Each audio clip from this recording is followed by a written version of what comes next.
这是我留在中国的最后一次机会嘛，我必须要最认真做出来，挂我自己的名字，详细年糕，然后挂了我自己的照片给大家看看，我自己必须要成功。他也想开韩国料理，然后呢，我也是想韩国料理嘛，然后我跟他说，要不要我们开年糕店？他也是没钱，其实我也是没钱。有一天晚上，他突然给我打电话，哥，这里有一个那个商铺。但是呢，商铺这个房租超级便宜，要不要我们在这边开店？我那个服装店下班直接去那边看看了。那个商铺是这样的，真的是很小，然后呢，对面是那个公共厕所，很臭味道。我那天晚上看了，然后我在想，我们两个都是没钱，但是呢，我们两个都想开餐厅。这个商铺其实很差。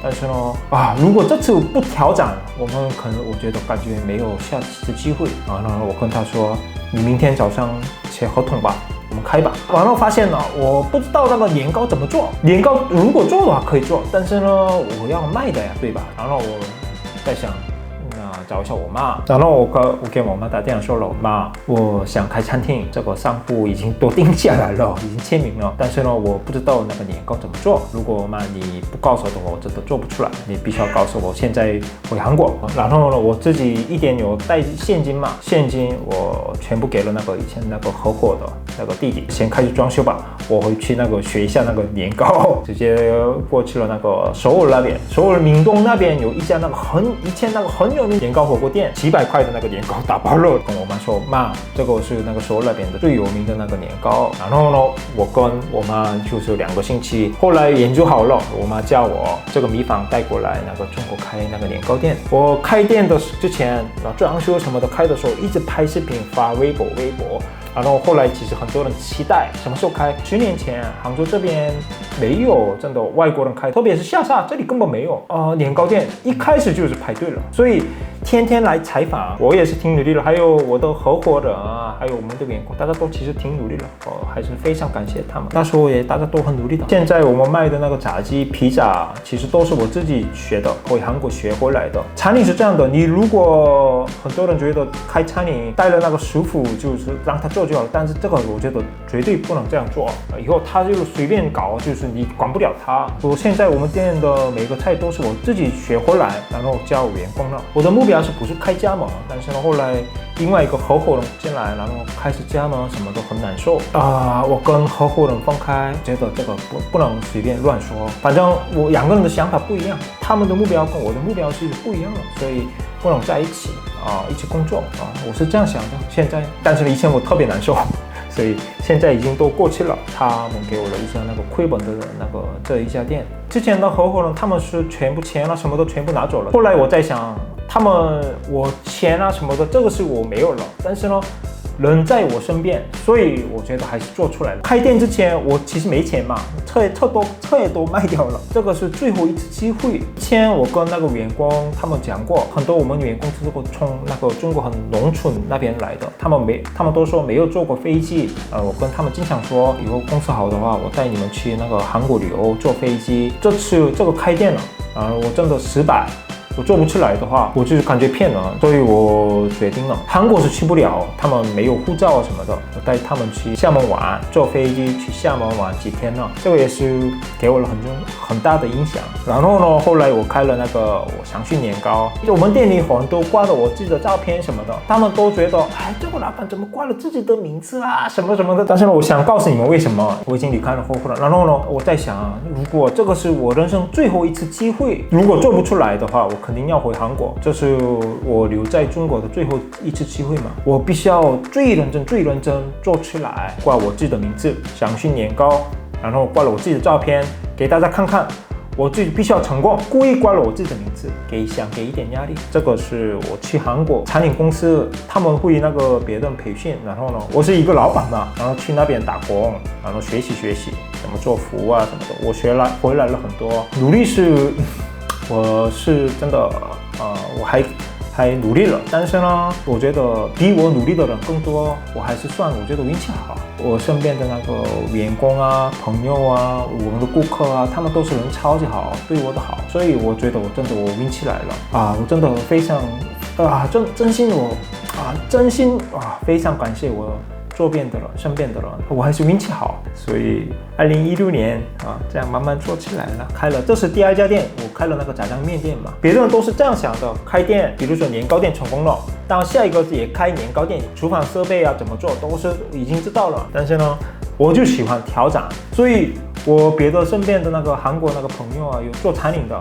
他们觉得哇，我开炸酱面，哇，你怎么开炸酱面店？开了以后问题超级多，然后慢慢一个一个解决，不容易的。但是呢，这个就是有意思。别的人觉得你这个不行，真的做不出来。但是呢，我后来我自己很努力，很做出来，就是这个超级有感觉。还有我19年开了那个烤肉店，对，又挑战。以前那个开的年糕店、炸酱面店，又开始烤肉店。烤肉店也是我没做过，所以这个也问题超级多，我一个一个解决，到了现在。19年发生了很大的事情。我之前我认识了一个那个杭州女的，我跟她在一起谈恋爱了4年了，然后呢8年我们结婚了，以后19年我们2个离婚了这个影响特别大。现在是已经过去了嘛，好好说。但是呢，当时呢我真的很难受。我人生最重要的目标是好老公好爸爸，这个是我的人生目标。所以我结婚的时候我在想我人生目标已经做到了，但是呢我真的没想到我会离婚。我真的是，其实我特别难受。我小的时候他是想跟我妈离婚，我爸觉得我妈是漂亮，但是脾气不好太累了，我爸找了那个外公，然后2个人一起喝酒，然后我爸直接说出来，带老婆太累了，我想离婚。外公也是知道了，我爸有点累。现在我妈是特别善良，但是呢，那时候就这样，那时候我妈也是年纪小，外公直接跟我爸说那你没办法，那你想离婚就离婚吧。然后我外公这样说出来，我爸这样想，如果真的我离婚的话，我老婆怎么办？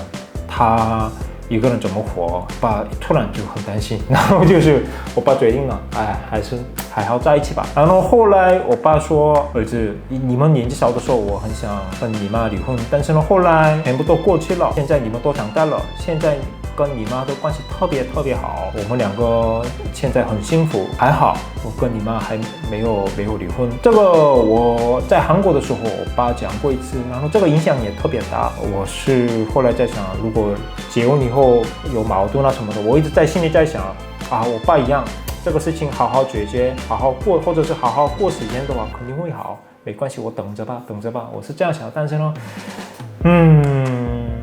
我是没想到，已经过了很久嘛，已经都会笑。但是呢，当时我听到这个离婚6个字，其实这样想了，那离婚吧，没关系。我在中国过了这么多苦这么辛苦我这么问题很多问题我解决来了今天，那这个事情也没关系。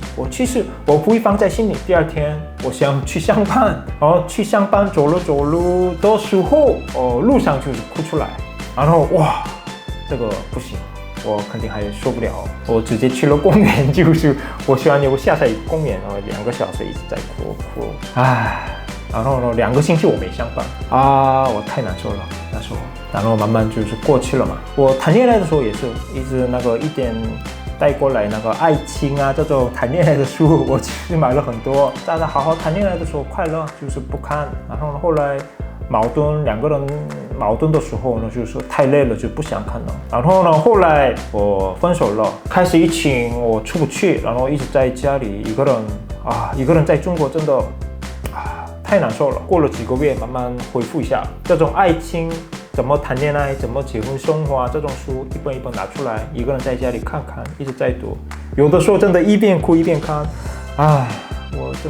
我学到了很多。我觉得呢，做生意还有谈恋爱什么都一样，自己还是要什么都要努力。可能以前是我不够努力了我想再怪自己为什么这么分手为什么这个很多人问我这个也是一样的，这个也是有对方嘛，所以不想说都是我自己的问题我人品不够。如果这个视频也是以前那个女的，你如果看得到的话，过了这么长时间，以前差不多我们在一起5年嘛，这个时间我非常感谢你。还有我跟那个一片合伙人分开的时候，你们家人啊帮助我，这个我很记得。那时候如果你不在身边的，我肯定是我觉得呢，肯定已经早就回韩国了。所以这个也是非常感谢你，什么都已经过去了。现在我心里在想，我真的还是非常感谢你，还有非常感谢你家人。我希望你还有你家人啊，一直天天祝你们幸福快乐。都过去了，祝你们幸福。